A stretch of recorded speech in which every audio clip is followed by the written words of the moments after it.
మానవ జీవితమే ఒక మహాభారతం. మానవ జీవితమే ఒక మహాభారతం. అది మంచి చెడుల రెంటి నడుమ నిత్య ఘర్షణం. మాతృదేవోభవ.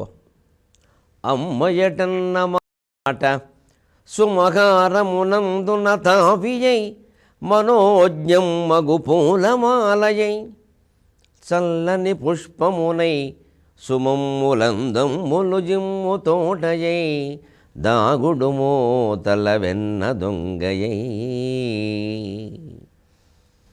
ఒకసారి అమ్మా అని పిలిచినా తలుచుకున్నా అది మనిషిని ఎంత పరవశింపజేస్తుందో ఈ పద్యంలో చెప్పుకుందాం. అమ్మయటన్న మాట సుమహారమునందున తావియై మనోజ్ఞం మగు పూలమాలయై చల్లని పుష్పమునై సుమమ్ములందమ్ములు జిమ్ము తోటయై దాగుడు మూతల వెన్న దొంగయై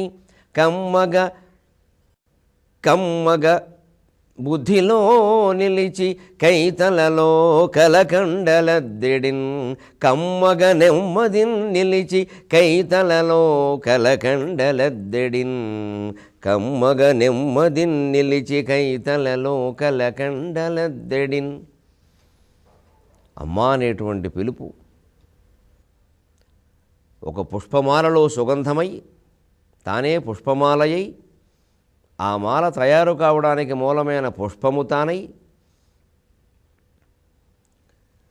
ఆ పుష్పాలన్నీ సుగంధాలు విరజిమ్మేటువంటి తోట తానేయ్యి ఆ తోటలో దాగుడు మాతలాడే బాలకృష్ణుడు తానేయ్యి కమ్మగా మన మనస్సులో నిలిచి కైతలలో కలకండలద్దడిన్.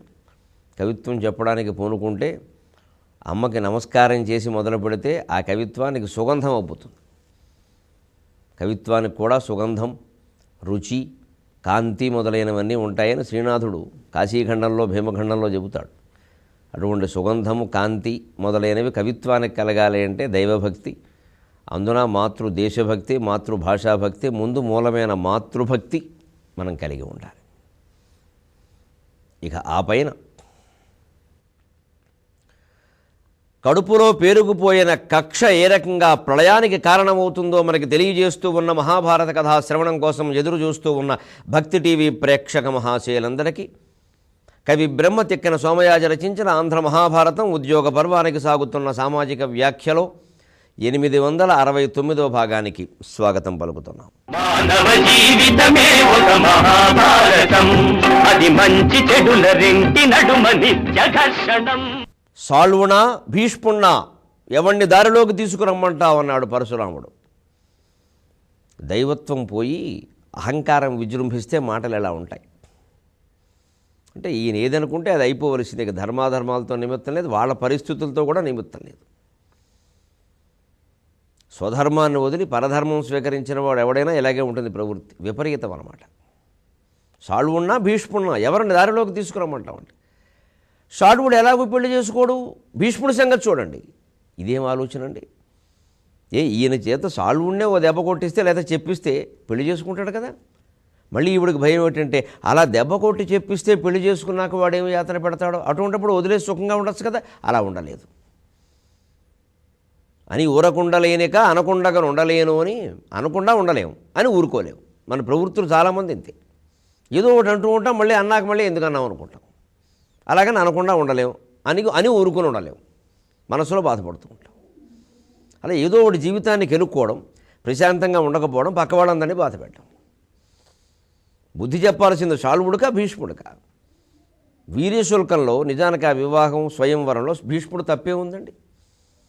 పోనీ ఎక్కడా లేని సంప్రదాయమా? బలవంతంగా ఏమైనా తమ్ముళ్ళ కోసం తీసుకొస్తే ఎలాగండి? తన కోసం తీసుకురావాలంటే ఆ కాలంలో అది కూడా ఉంది. ఏ కులాచారాలు ఆ కులం అనుకుంటాయి, ఏ కాలం ఆచారాలు ఆ కాలం అనుకుంటాయి. ఆ కాలంలో క్షత్రియుల్లో తమ్ముడు కోసం, కొడుకు కోసం, మేనల్లుడు కోసం కూడా అమ్మాయిని తీసుకెళ్ళిన సందర్భాలు ఉన్నాయి. అది క్షత్రియోచితమైన వివాహం, దాన్ని రాక్షస వివాహం అంటారు. 8 రకాల వివాహాల్లో అదొకటి. శ్రీకృష్ణుడు రుక్మిణీదేవిని అలాగే చూసుకున్నాడు. పిల్లకి ఇష్టమైంది, ముఖ్యమైన బంధువులకు ఇష్టమైంది. కాశీరాజు గారు కూర్చోబెట్టాడు, 3 పిల్లలు ఒప్పుకున్నారు, ఆడపిల్లలు. ఇంకేమిటి? ఇప్పుడు ఎప్పుడు చెప్పింది నాకు ఇష్టం లేదని, దారిలో కూడా చెప్పిందని కొంతమంది అంటారండి. పొరపాటు, భారతంలో అలా లేదు. వెడుతుంటే దారిలో చెప్పింది. సినిమాలో కూడా అలాగే చూపించారు, అది కాస్త నాటకీయంగా బాగుంటుందని. కానీ వాస్తవం అది కాదు. హస్తినాపురానికి తీసుకెళ్ళాక ఓ వారం రోజులో 10 రోజులు అయ్యాక ముహూర్తం పెట్టించాక పెళ్ళి రేపనగా చెప్పిందండి. ఎలా ఉంటుంది ఇది? కడుపు కోత. కన్న తండ్రి కాదు కాబట్టి సరిపోయింది, కానీ భీష్ముడు అయితే ఎలా ఉంటుందండి? ఎవరినో ప్రేమించి సమస్త వ్యవహారాలు నడిపేసి పెళ్ళికి కూడా కూర్చొని నిశ్చితార్థం అయ్యాక చెబుతారా తండ్రికి, నేను ఎవరినో ప్రేమించాను, ఈ పెళ్ళి వద్దంటే ఆయన పరువు ఏం కావాలి? ఇక ఆ తండ్రికి శోభపడ్డాడు, తదినం పెట్టాడు, లేకపోతే పిల్లల్ని చంపేశాడంటే ఏమైనా ఆశ్చర్యం ఏమైనా ఉందా? ఇంతంత పరిస్థితి ఎందుకు తెచ్చుకోవాలి అసలు? పోనీ అంత ప్రేమించే ధైర్యం చెప్పడానికి ధైర్యం లేదా? చెప్పకుండా వెళ్ళిపోవడానికి ఉండే ధైర్యం చెప్పేందుకు లేదా? ఇది అందరూ ఆలోచించాల్సిన విషయం. నిర్ణయాలు తీసుకోవడం సమస్య కాదు. నిర్ణయం తీసుకున్నప్పుడు ఏం చేయాలి? దాని మీద కట్టుబడి ఉండాలి. దానికోసం ఏమైనా సరే తెగించాలి. ఇంకా మంచో నీ బతుకు నువ్వు నిర్ణయించుకో. ఇక మళ్ళీ దానికి వాళ్ళు కారణం వీళ్ళు కారణం అనద్దు. ఒక తెగింపు నిర్ణయం తీసుకున్నప్పుడు అది కనీసం ఆ నిర్ణయానికైనా కట్టుబడి ఉండాలి. మళ్ళీ వెనక్కి వచ్చి ముందుకొచ్చి ఊగిసలాట, జీవితం అంతా ఊగిసలాటే. ఇదే అనమాట. పెళ్లి రేపనగా చెప్పింది.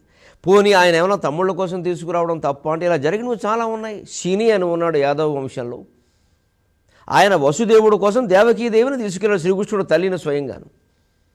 వసుదేవుడు దేవకీ స్వయంవరం జరుగుతోంది. వసుదేవుడు రావాలి, ఆయనే రావాలని ఏం లేదు అప్పట్లో. కత్తికి బాష్పం కట్టించేవారు, రాజుల్లో ఉంది ఆచారం.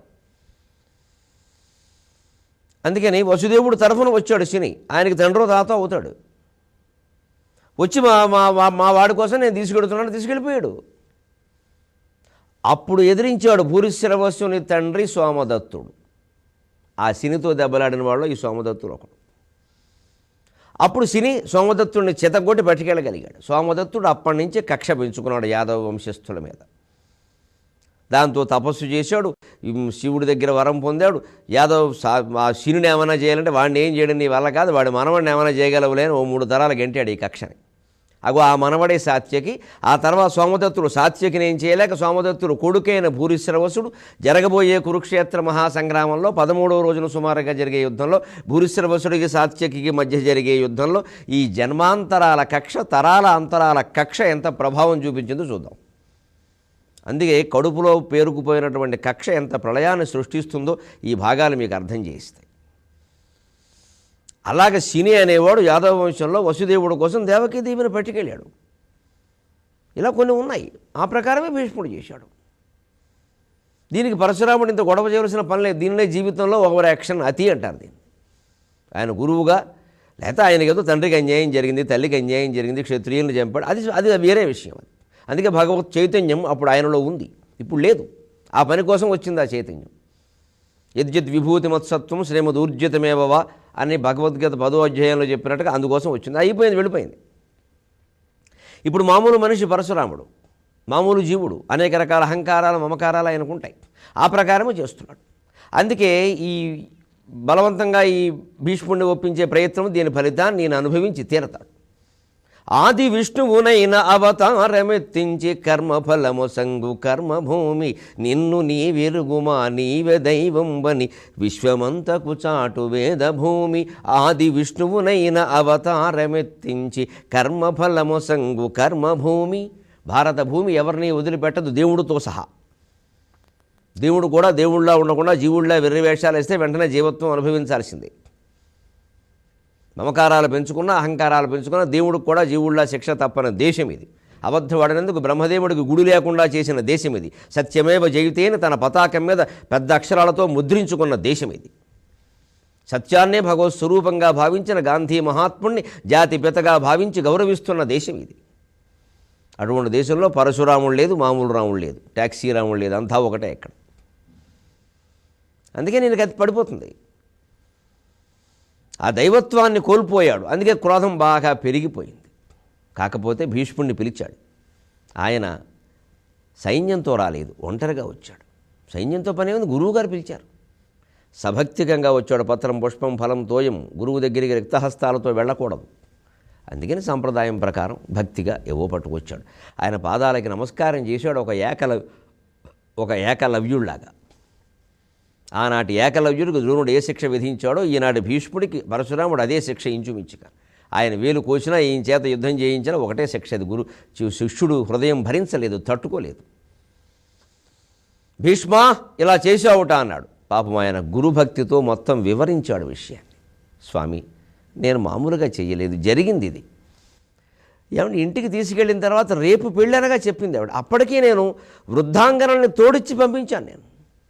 ఇప్పుడు వాడు కాదంటే మళ్ళీ నా తమ్ముడు చేసుకుంటానంటే రేపు పొద్దున్న నా తమ్ముడితో తగాదా వస్తే మరొకటి జరగదా?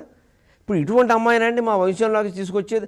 అసలే మేము సంతానం కోసం కదా, అరయన్ వంశము నిలపనే కదా వివాహం. అందున ఈ వంశం రాజ్యాన్ని పరిపాలన చేయాలి, ఎలాంటి వాళ్ళు జన్మించాలి. ఇటువంటి మనస్తత్వం కలిగిన వాళ్ళని చేసుకుంటే ఆ పిల్లలు మంచివాళ్ళు అవుతారా? మీరు పెద్దవాళ్ళు మీరు అలా నన్ను ఆజ్ఞాపిస్తే ఎలాగా అని వివరణ ఇచ్చినా వినకుండా నా మాట కాదంటావా? గురుడని నన్నెరుంగుదు అనగుండవు అనగుండవు, నా వచనంబునందనాదరణము చేసితి. గురుడని నన్నెరుంగుదు అనగుండవు, నా వచనంబునందనాదరణము చేసితి. ఎన్నిజ విధంబుల బల్కెదు భక్తితోడ, ఎన్నిజ విధంబుల బల్కెదు భక్తితోడ, ఈ వెరవులు దక్కుము ఈ అమల వేగమ పెండిలి సేయుము. అంతతో మరలు మదీయ కోపసికి మానదు వేరొక వేజు చేసినన్. ఏమి దారుణం, ఏమి మాటలండి. గురువు అన్నవాడు మాట్లాడాల్సిన మాటలేనా ఇవి? గురువు అంటే ఇదా? గురుడని నన్నెరుంగుదు అనగుండవు. ఓ పక్క అనగుడు అంటున్నాడు, నువ్వు ఇంతవరకు ఏ పాపము చేయలేదు, పుణ్యాత్ముడివి.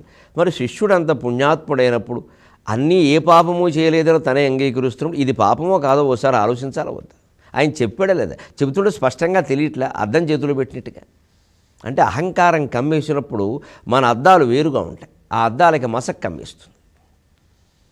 ఆ అహంకారం, వెర్రి మమకారం కమ్మేసినప్పుడు మన ఆలోచనలే వేరుగా ఉంటాయి. ఓ పక్క ఓ చిన్నపిల్లని ఓ ముసలావిడిని చంపేశాడు మనవాడని తెలిసినా సరే మమకారం సహజం. ఏం చేస్తాం? తల్లులు ఎప్పుడు పిల్లల్ని బాగానే పెంచుతారు, కానీ పిల్లాడు ఏదో దుర్మార్గం చేస్తే ఏం చేస్తారు?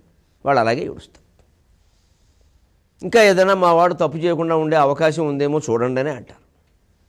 కానీ అవతల మరి పిల్ల, అవతల ముసలావిడే, అక్కడ జరిగిన ఘోరం ఎక్కడో విదేశాల్లో, ఇవన్నీ మన కళ్ళ ముందు చూస్తున్నామండి ఇవాళ భారతాన్ని. అహంకారం, మమకారం ఏది కమ్మినా ఒక్కటే. మమకారం ఏదో గొప్ప విషయం అనుకోకండి. మనవాళ్ళ యందు మనకుండే మమకారం మంచి చెడ్డల్ని చూడనివ్వదు, తప్పొప్పుల్ని చూడనివ్వదు, ధర్మాధర్మాలను చూడనివ్వదు. అలా ఉండాలి అంటే ఆ మనస్సు అద్దంలా ఉండాలి. మనవాడైనా సరే వేసే శిక్ష వేసేయాల్సింది, అనే మాట అనవలసింది, ఖచ్చితంగా అదుపులో పెట్టవలసింది.